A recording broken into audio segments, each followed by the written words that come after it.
de fruits. Au nom de Jésus, qui est notre seul Seigneur et notre seul Sauveur, nous avons ainsi prié. Quelqu'un m'aide à dire Amen. Amen. Bonsoir tout le monde. Est-ce qu'on peut se saluer, frères et sœurs? J'ai dit merci au prophète Djongosa de pouvoir accepter de me céder la chair ce soir afin d'apporter la parole du Seigneur. J'ai dit aussi merci à tous les cordons Nathan et les cordons Serfi, que le Seigneur vous bénisse abondamment. J'ai dit aussi merci à tout le comité du groupe de prière Vendredi Maori, que le Seigneur vous bénisse abondamment. Je voudrais aussi dire merci à vous, peuple de Dieu, que le Seigneur vous bénisse abondamment. Donne-moi un très bon Amen. Amen. Nous allons ouvrir nos Bibles dans le livre de Genèse, chapitre 3. De gloire en gloire. Genèse, chapitre 3, nous allons lire à partir du 1er verset jusqu'au 8e verset, non, jusqu'au 9e verset, et puis nous allons lire le verset 15.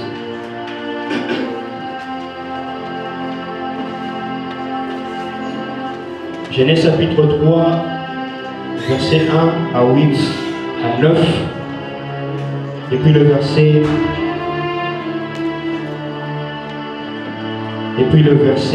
15. Est-ce que je peux monter le son, s'il vous plaît? La Bible déclare: les serpents étaient le plus rusé de tous les animaux de champ que l'Éternel Dieu avait fait. Il dit à la femme: Dieu a-t-il réellement dit, vous mangerez de tous les arbres du jardin? La femme répondit au serpent: nous mangeons du fruit des arbres du jardin. Mais quant au fruit de l'arbre qui est au milieu du jardin, Dieu a dit, vous n'en mangerez point et vous n'y toucherez point, de peur que vous ne mouriez. Alors le serpent dit à la femme, vous ne mourrez point. Mais Dieu sait que le jour où vous en mangerez, vos yeux s'ouvriront et que vous serez comme des dieux, connaissant le bien et le mal. La femme vit que l'arbre était bon à manger et agréable à la vue. Est-ce que je peux avoir de l'eau, s'il vous plaît? La femme vit que l'arbre était bon à manger et agréable à la vue, et qu'il était précieux pour ouvrir l'intelligence. Elle prit de son fruit et en mangea. Elle en donna aussi à son mari qui était auprès d'elle, et il en mangea. Verset 7, les yeux de l'un et de l'autre s'ouvrirent, et ils connurent qu'ils étaient nus, et ayant conçu de feuilles de figuier, ils s'enfuirent de cette île. Verset 8, c'est le texte qui m'intéresse le plus, et le verset 9. Alors ils entendirent la voix de l'Éternel. Alors ils entendirent la voix de l'Éternel. Ça veut dire que l'homme et la femme entendirent la voix de l'Éternel Dieu, qui parcourait les jardins vers le soir, et l'homme et sa femme se cachèrent loin de la face de l'Éternel Dieu, au milieu des arbres du jardin. Verset 9. Mais l'Éternel Dieu appela l'homme et lui dit, où es-tu? Relis le verset 15. Dieu dit, je mettrai inimitié entre toi et la femme, entre ta postérité. Celle-ci t'écrasera la tête. Ça veut dire que la postérité de la femme t'écrasera la tête. Et tu lui blesseras le talon. Je mettrai inimitié entre toi et la femme. Je mettrai inimitié entre toi et la femme, entre ta postérité et sa postérité. Celle-ci t'écrasera la tête et tu lui blesseras le talon. Parole du Seigneur. Est-ce qu'on peut s'asseoir, frères et sœurs?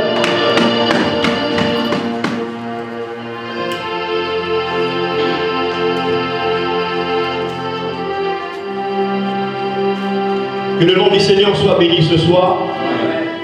Je voudrais rappeler à quelqu'un que ce soir le Seigneur te fera énormément du bien. Je voudrais rappeler à quelqu'un que ce soir, le Seigneur te fera énormément du bien.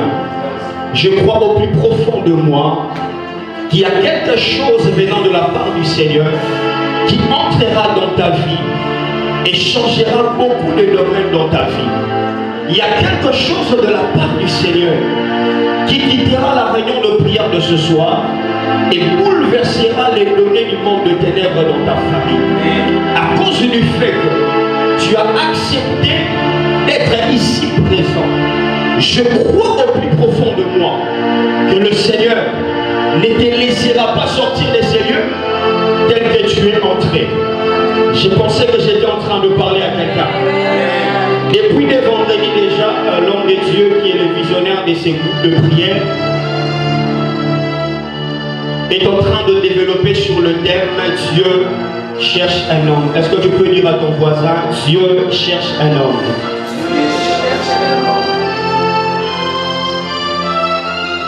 Et par la grâce de Dieu, ce soir aussi, nous allons essayer d'apporter la pensée de Dieu toujours sur ces thèmes. Je n'ai pas de sous-thème pour ce soir. Premièrement, je voudrais que chacun de nous soit d'accord avec moi que dans la vie, on ne cherche pas n'importe quoi. Dans la vie, vous cherchez des choses qui sont importantes pour vous. Dans la vie, vous cherchez des choses qui ont de l'intérêt pour vous. Dans la vie, vous cherchez des choses qui ont de la place pour vous. Amen, amen. Lorsque vous perdez par exemple votre porte-monnaie ou soit votre téléphone, quelle est la chose qui vous motive de chercher votre téléphone ou soit votre porte-monnaie? C'est l'intérêt, c'est l'importance ou soit la valeur que la chose a pour vous qui vous motive à chercher ce que vous avez perdu. Est-ce que quelqu'un est avec moi? Et dans le texte que nous venons de lire, la Bible nous montre Dieu, dans Genèse chapitre 3. Dieu qui avait l'habitude de descendre pour parler avec l'homme. Mais un jour, Dieu descend pour parler avec l'homme. Mais quand il descend, du coup, il ne trouve pas l'homme avec qui il avait l'habitude de parler. Amen, amen. Dieu descend en Éden pour parler avec l'homme. L'homme avec qui Dieu avait l'habitude de parler. Mais au moment où il descend pour parler avec l'homme, l'homme n'est pas là. J'essaie de réfléchir. J'essaie de me mettre à la place de Dieu. Dieu pouvait aussi se dire, bon, je suis venu parler avec l'homme. Mais cet homme avec qui je suis venu parler n'est pas là. Tant pis pour lui, moi je retourne. Mais ce n'est pas ce que Dieu a fait. Dieu, alors qu'il n'a pas rencontré, alors qu'il n'a pas trouvé l'homme qu'il cherchait, il s'est mis à les chercher. Pourquoi? Parce que l'homme avait de l'importance pour Dieu. Parce que l'homme avait de l'intérêt pour Dieu. Parce que l'homme avait de la valeur pour Dieu. Est-ce que quelqu'un me comprend jusque-là? Si l'homme n'avait pas de la place dans le cœur de Dieu, si l'homme n'avait pas de l'intérêt pour le Seigneur, si l'homme n'avait pas de l'importance pour Dieu, ces jours-là, au moment où Dieu était descendu pour parler à l'homme, il serait directement retourné. Mais il s'est mis à la quête de l'homme, il s'est mis à la recherche de l'homme, parce que l'homme a une place dans son cœur. Il s'est mis à la quête de l'homme, il s'est mis à la recherche de l'homme, parce que l'homme a de l'importance dans son cœur. Je suis venu dire à quelqu'un ce soir, tu as du prix, tu as de l'intérêt, tu as de la valeur et tu as de l'importance aux yeux de Dieu. J'étais en train de dire, lorsque Dieu est descendu dans le jardin, il ne trouva pas directement l'homme. C'est alors qu'il se place dans la quête de chercher l'homme. Alors je me pose une question. Au moment où Dieu a commencé à chercher l'homme, Dieu n'a-t-il pas trouvé l'homme qu'il avait cherché, ou soit qu'il était en train de chercher? Si Dieu a trouvé l'homme qu'il était en train de chercher, vrai ou faux? Est-ce qu'on est ensemble? Dieu vient dans le jardin il commence à chercher l'homme. Alléluia. Est-ce que Dieu n'avait pas trouvé l'homme qu'il était en train de chercher? Dieu a trouvé l'homme qu'il était en train de chercher. Mais une chose m'intrigue. Une chose attire beaucoup plus ou captive beaucoup plus mon attention. C'est que lorsque Dieu trouve l'homme, il ne trouve pas l'homme dans l'état qu'il avait créé. Il ne trouve pas l'homme dans la position qu'il avait établie. Lorsque Dieu se met à la quête de l'homme, parce que c'est Dieu qui se met à la quête de l'homme, c'est Dieu qui a dit plus tard, cherchez et vous trouverez. Si c'est Dieu connaît ses notions, a ses notions en lui, c'est que lui-même en se mettant à chercher l'homme, c'est qu'il a fini par trouver l'homme. Mais comme je disais, lorsque Dieu trouve l'homme, il ne le trouve pas dans l'état initial. Il ne le trouve pas dans cette position qu'il avait avant, à chaque fois que Dieu descendait pour parler avec lui. Dieu trouve l'homme, mais dans un état critique. Dieu trouve l'homme dans un état comme pas possible. Excuse. Dieu trouve l'homme, mais dans un état de problème. Dieu trouve l'homme dans un état de péché. Amen, amen. Je reviens toujours avec le même exemple. Vous perdez votre téléphone. Je reste avec le téléphone par exemple. Vous ne restez pas calme lorsque vous perdez votre téléphone dans votre chambre ou soit dans votre maison. Vous vous mettez à la quête, à la recherche de votre téléphone. Pourquoi? Parce que votre téléphone est important pour vous. Dans votre téléphone, il y a des données, il y a des informations qui sont nécessaires pour vous. Lorsque vous perdez votre téléphone, vous commencez à chercher votre téléphone. Mais admettons qu'au moment où vous cherchez votre téléphone, vous le cherchez très bien aussi et vous parvenez à trouver votre téléphone. Mais il s'est fait que vous ne trouvez pas votre téléphone dans le temps que vous l'aviez acheté. Qu'est-ce que vous faites? Est-ce qu'on peut communiquer? Vous cherchez votre téléphone qui est important pour vous, mais vous retrouvez votre téléphone dans un état pas possible, dans un état où vous ne pouvez peut-être plus l'utiliser. Qu'est-ce que vous faites?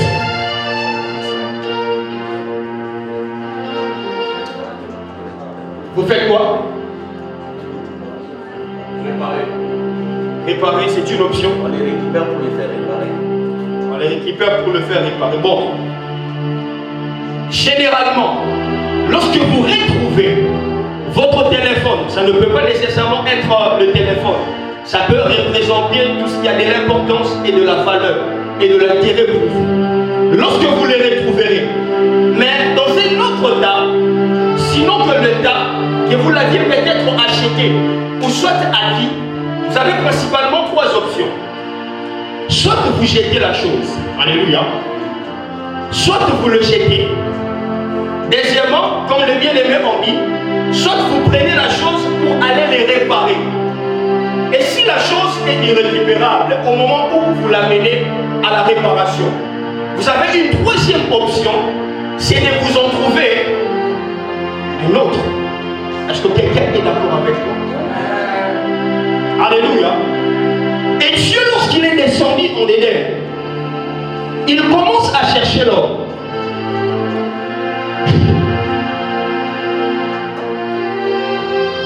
Il trouve l'homme, mais dans un état pas bien.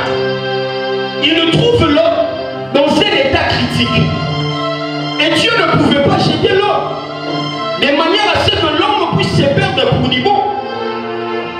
Et Dieu aussi dans sa pensée, il n'a pas besoin d'un homme innové, ou soit d'un homme réparé. Mais qu'est-ce que Dieu fait pour récupérer l'homme qu'il a perdu? À ce moment-là, Dieu se met à la tête d'un autre homme, au travers de qui il retrouvera l'homme qu'il a perdu. J'étais en train de dire ceci. Lorsque Dieu a trouvé l'homme, il le trouve dans un mauvais état. Il le trouve dans un état où il ne peut plus l'utiliser. Dieu demande l'homme, il ne peut pas le jeter ou le rejeter de manière à ce que l'homme puisse se perdre pour du bon. Et Dieu essaie aussi de le réparer parce que très souvent ce que nous réparons reste avec quelques anomalies. Quelqu'un est d'accord avec moi? Dieu avait besoin de récupérer les données et les informations intactes telles que ces informations étaient au moment où il avait créé l'homme. Mais pour remédier ou pour pallier à ces problèmes, Dieu avait besoin d'un autre homme dans lequel il pouvait retrouver notre homme, dans lequel il pouvait retrouver les données et les informations qui manifestaient son intérêt pour l'homme. Alléluia. C'est un peu comme le système qu'il y a avec les iPhones, on l'appelle. Le système iCloud. Alléluia. Lorsque vous perdez votre iPhone, pour récupérer les valeurs, pour récupérer les données et les informations qu'il y a dans votre iPhone que vous avez perdu, vous avez besoin de chercher un autre iPhone et ne placer que votre iCloud et vous allez récupérer les informations et les données qu'il y avait dans votre téléphone qui était perdu. Alléluia. Et c'est à ce niveau que intervient le texte de Genèse chapitre 3, le verset 15 que nous venons de lire. C'est à ce niveau que Dieu se met à la quête d'un autre homme au moyen de qui il retrouvera l'homme qu'il a perdu. Alléluia. C'est dans Genèse chapitre 15, chapitre 3, le verset 15, j'avais dit, que Dieu se mit à la quête d'un homme au moyen de qui il retrouvera l'homme qu'il avait perdu. Qu'est-ce que Dieu dit? Dieu dit dans Genèse chapitre 3, le verset 15, il est en train de parler au diable. Il dit, je mettrai une inimitié entre toi et la femme, entre ta postérité et la postérité de la femme. La postérité de la femme t'écrasera la tête et ta postérité la blessera le talon. Je mettrai une inimitié entre toi et la femme, ta postérité et sa postérité. La postérité de la femme t'écrasera la tête et ta postérité la blessera les talons. Lorsque nous lisons ces textes, le Seigneur est en train de faire mention principalement de 4 choses. Moi je vais parler de 3 tout simplement. Le Seigneur est en train de parler de 4 choses. Premièrement, le Seigneur parle de l'inimitié. Alléluia. Deuxièmement, le Seigneur parle de la postérité.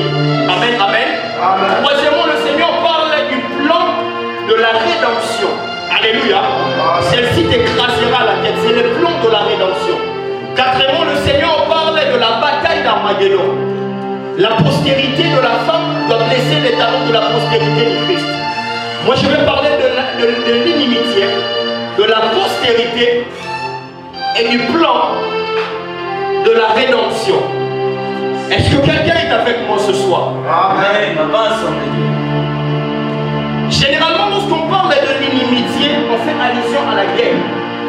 Lorsqu'on parle de l'inimitié, on fait allusion à l'adversité. Lorsqu'on parle de l'inimitié, on fait allusion à l'opposition. Lorsqu'on parle de l'inimitié, on fait allusion à l'hostilité. Alléluia.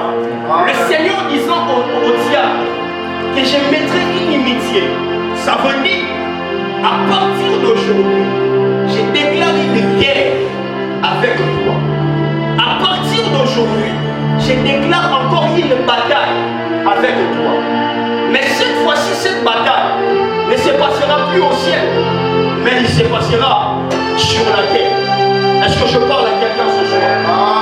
Dieu parle encore de la postérité. Très souvent, lorsque Dieu parle de la postérité, dans la pensée de Dieu, il est en train de chercher un homme.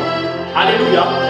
Lorsque vous lisez Actes des Apôtres, le chapitre 13, si je ne me trompe pas, le verset 23, la Bible dit, c'est de la postérité de David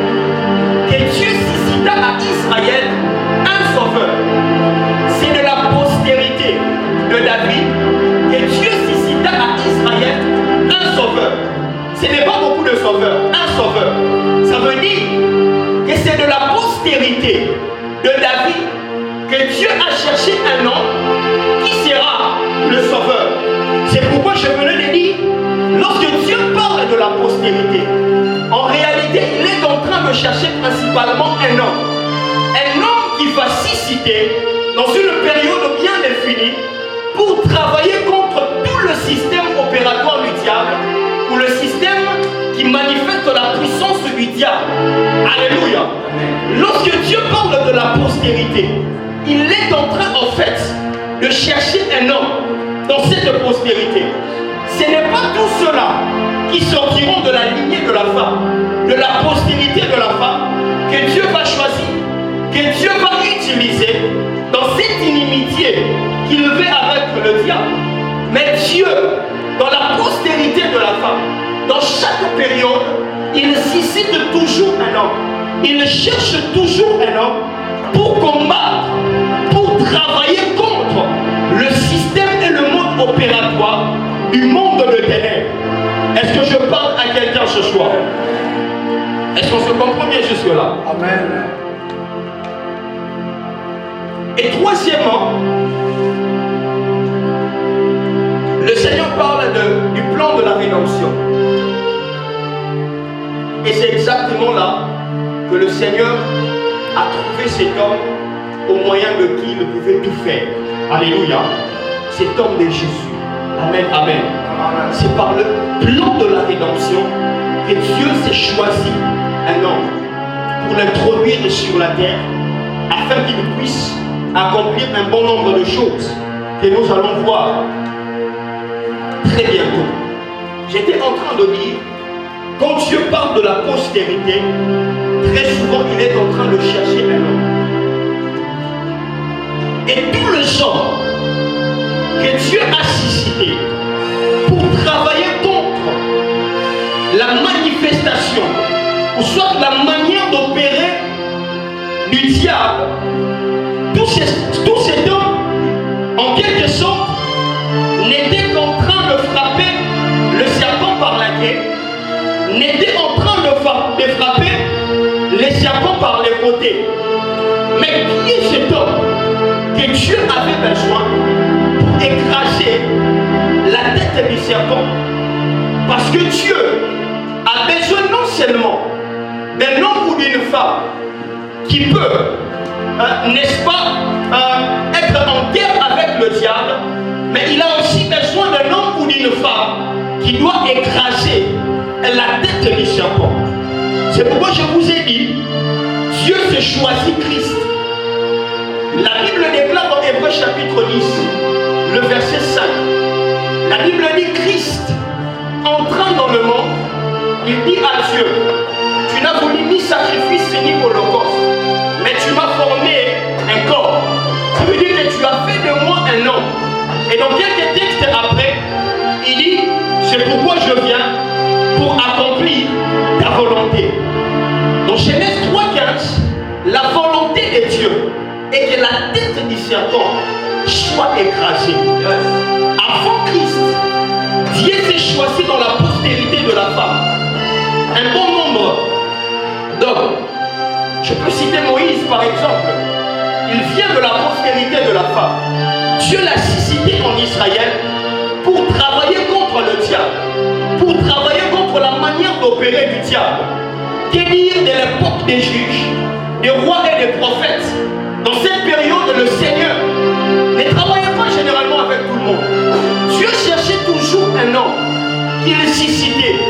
Dieu travaillait toujours avec un homme pour combattre la manière de faire du diable, pour combattre le plan du diable, pour combattre la manière de se manifester du diable. Mais tous ces hommes, aucun d'eux n'a pu écraser la tête du serpent. Frapper le serpent par la queue, frapper le serpent par ses côtés, cela ne veut pas dire finir avec sa puissance. Lorsque vous n'écrasez pas jusque-là la tête du serpent, les serpents ont toutes ces habiletés pour se manifester. C'est pourquoi lorsque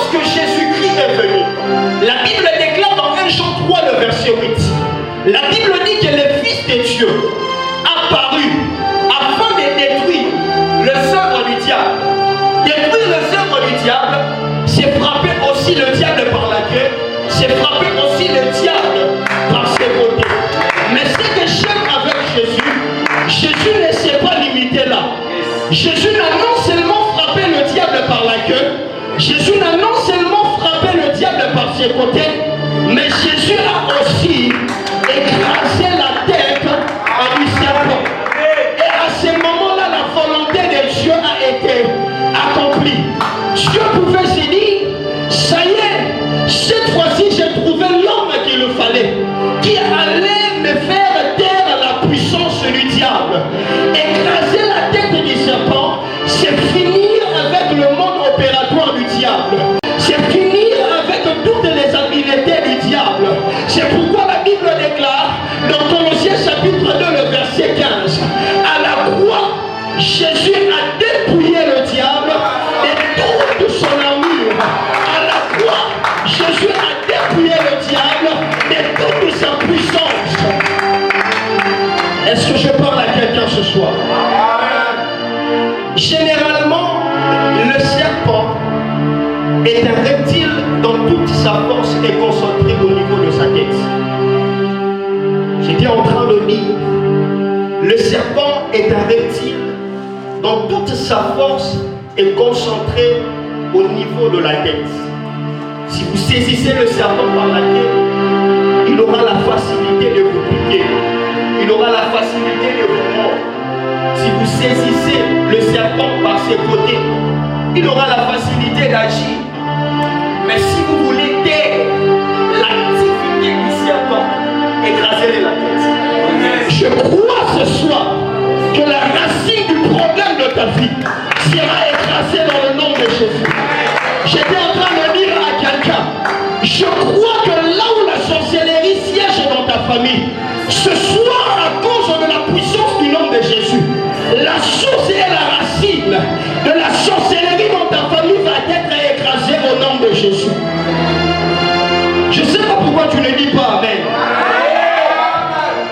Ces paroles sont pour toi au nom de Jésus. Ces paroles sont pour ta famille au nom de Jésus. Ces paroles sont pour ta destinée au nom de Jésus. Ces paroles sont pour ton mariage au nom de Jésus. Ces paroles sont pour ton travail au nom de Jésus. Ces paroles sont pour tes études au nom de Jésus. J'étais en train de dire, la source et la racine, là où siège la puissance du diable dans ta vie, va être écrasée ce soir. Et tout ce que je viens de citer tantôt me permet de dégager quelques raisons pour lesquelles le Seigneur cherche toujours un homme dans chaque période, dans chaque moment. Alléluia.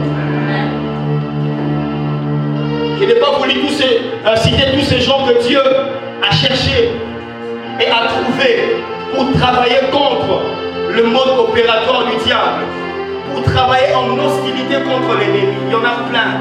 Des hommes comme Moïse, des hommes comme Gédéon, des hommes comme Samson, des hommes comme David, des hommes comme Élie, tous ces gens, tous ces hommes, Dieu les a cherchés et les a suscités afin de travailler contre le monde du ténèbre.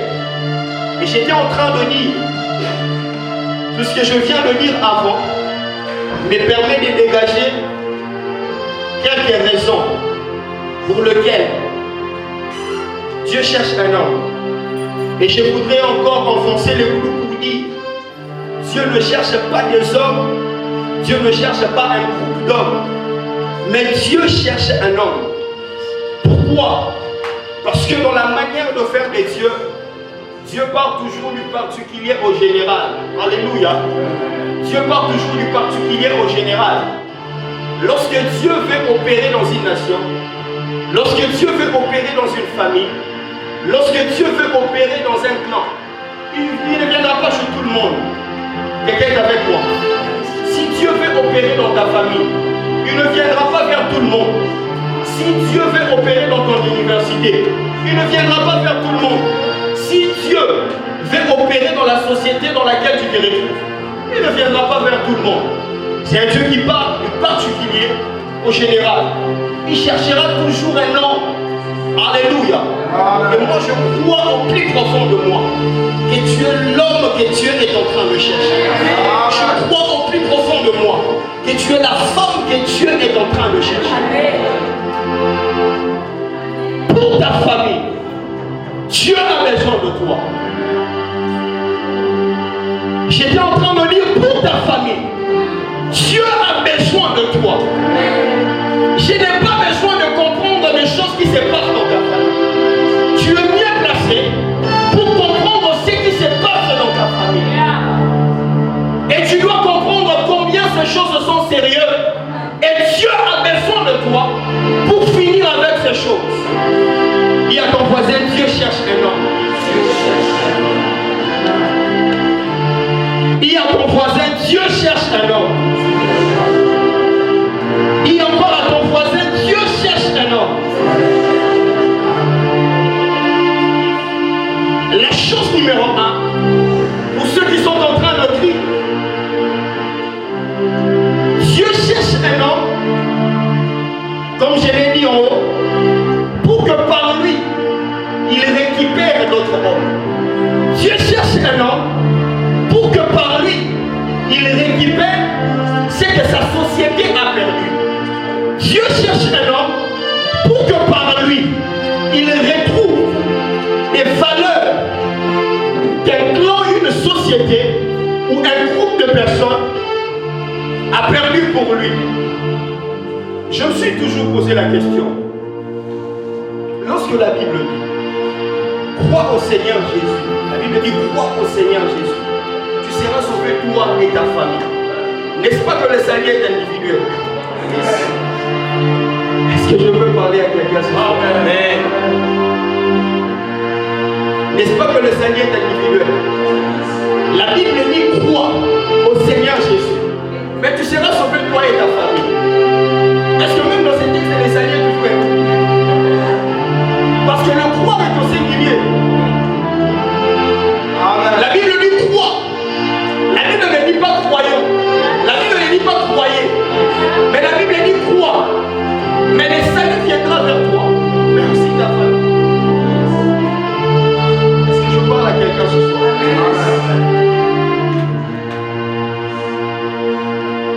Ça veut dire tout simplement que Dieu dans sa pensée, lorsqu'il fait choisir un homme, c'est qu'il ne veut pas faire le travail seulement avec, soit dans la vie de cet homme-là.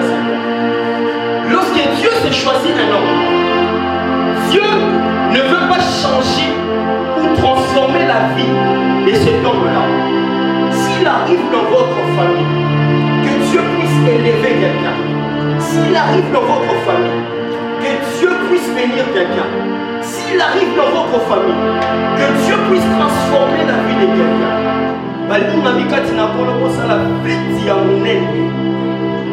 Comprenez que Dieu a choisi votre famille. Par l'homme que Dieu a choisi dans votre famille, Dieu s'est choisi votre famille afin de vous faire du bien. Et s'il y avait dans votre famille des choses que vous aviez perdues, à cause de la main de Dieu, qui s'est choisi un homme ou une femme dans votre famille, croyez-moi, frères et sœurs, que vous finirez par retrouver les choses que vous avez perdues. Est-ce qu'on se comprend jusque-là? J'ai dit la première des choses pour lesquelles le Seigneur cherche un homme, c'est parce que Dieu veut récupérer au moyen de cette famille les intérêts qu'il a perdus. Généralement, l'intérêt de Dieu, c'est son adoration. Alléluia. Généralement, l'intérêt de Dieu, c'est sa louange. Et pour que le Seigneur récupère son intérêt dans ta famille, il ne viendra pas faire toute ta famille, mais il suscitera seulement un homme au moyen de qui il le passera pour retrouver ses intérêts. Seigneur, donne-moi un homme ce soir. Seigneur, donne-moi une femme ce soir, au moyen de qui tu récupéreras ton adoration. Seigneur, donne-moi un homme ce soir. Seigneur, donne-moi une femme ce soir, au moyen de qui tu récupéreras ta louange. Il y a des valeurs, il y a de biens, il y a de choses, il y a la réputation qui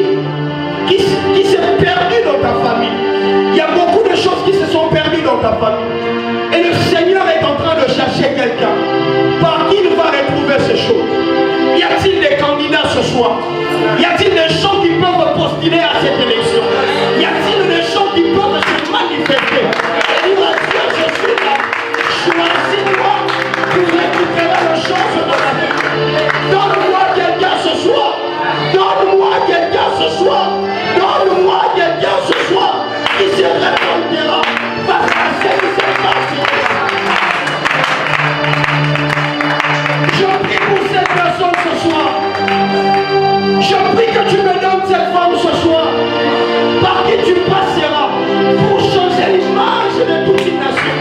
Par qui tu passeras pour changer l'image de toute une femme.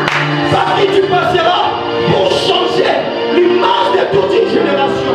Par qui tu passeras pour changer l'image de toute une église. Donne-moi cet homme ce soir. Donne-moi cette femme ce soir.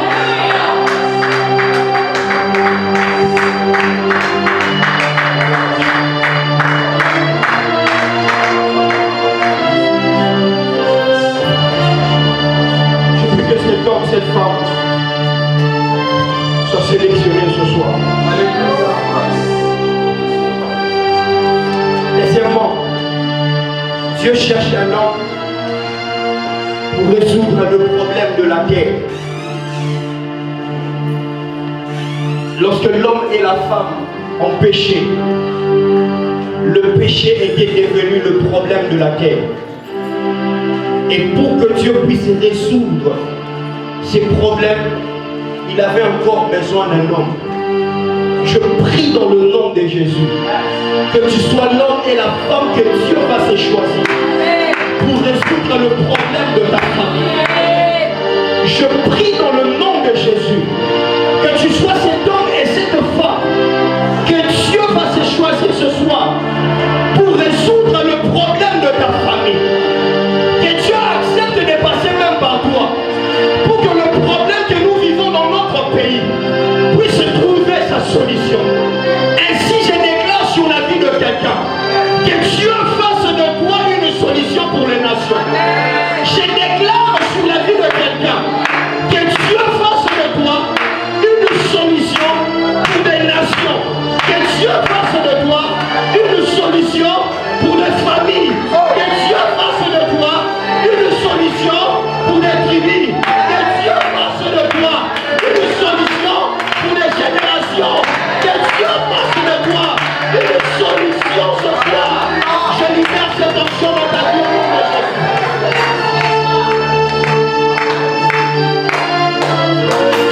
Le problème de la terre était le péché.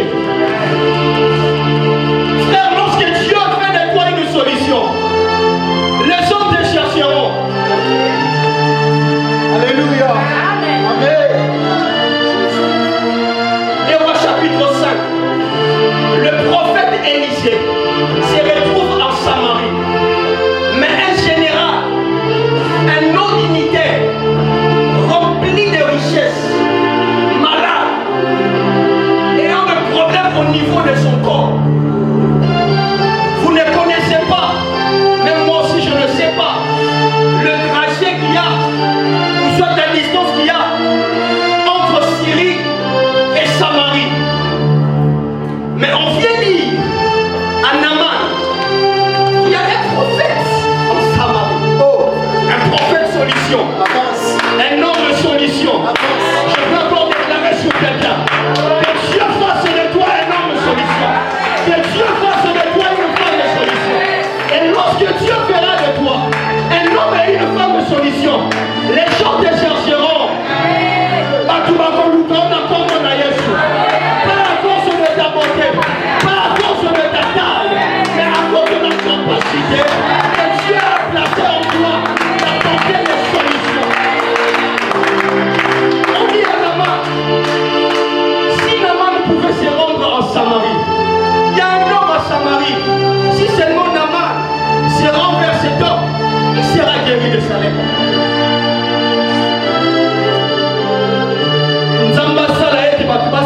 Voyage pour moi en route avant que les gens quittent le coin de la terre pour te chercher à cause des solutions que tu peux leur apporter.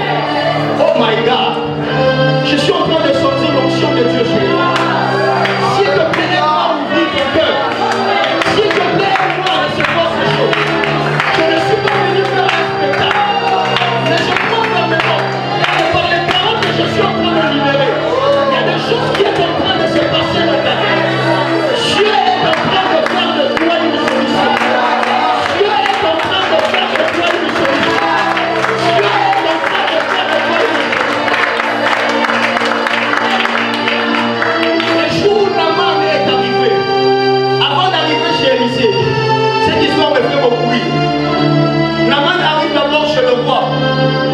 Le Samaritain